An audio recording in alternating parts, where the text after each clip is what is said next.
What's happening, folks? Back with another reaction, back with some more Cocteau Twins, and we're moving on to the next EP. Once again, big shout out to Mr. Solo for sharing the large and expansive Cocteau Twins catalog, as well as to Doug, who sent me the CD for Treasure. But yes, this is Echoes in a Shallow Bay, 1985. I will say I really enjoy the EP title. It not only gives me an evocative image, but it suggests a certain type of sonic volume and character. So yeah, a really interesting title for the release overall. The first track is Great Spangled Fritillary. Do I have that right? I actually had to look up the last word, and apparently this continues the butterfly theme, because fritillary, I guess, refers to things that are spotted. It's used both in regard to a certain class of plants, but also butterflies. And spangled means something that sparkles or has a shiny character, so in that regard, I'm guessing this refers to a large, spotted, and sparkly butterfly. Now, of course, I don't necessarily expect the lyrics to be a clear visual description or depiction, much less a narrative necessarily, though I suppose that's not impossible. But again, over time I've learned that the Cocteau Twins lyrics are often more about vocals and the manner of delivery, the phonetics, the overall atmosphere of that dimension of the larger soundscape. So I'll see what I can catch on a first listen. This is Cocteau Twins. The track is Great Spangled Fritillary, and it's from the 1985 EP Echoes in a Shallow Bay.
So there's a dramatic scope to that tune. It, in some ways, I suppose you could describe it as dreamy, but it felt a lot less warm and dreamy than a number of their tunes on the last couple EPs.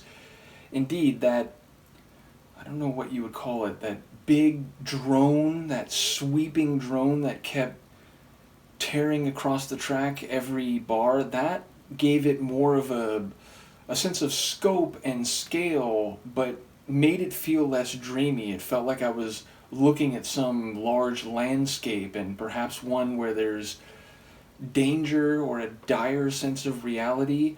But admittedly, other aspects of the Sonics did have a bit of that I'm lost in her voice, and it's another one where we get layered Fraser vocals. I especially like the melodic and expressive, I guess technically like backing vocal, the lead vocal having more of that rapid fire, circular or cyclical, phonetic type of feel to it. Again, did not catch many lyrics or basically any lyrics clearly, so I'm not sure if there is any specific scene or conceptual motif in the words, but yes, again, her voice, it's just entrancing. It's always mesmerizing, and I think especially when it's layered, you do get that sense of, you know, you're somewhere suspended by her vocal performance, and you're just trying to get a sense of everything else that's happening.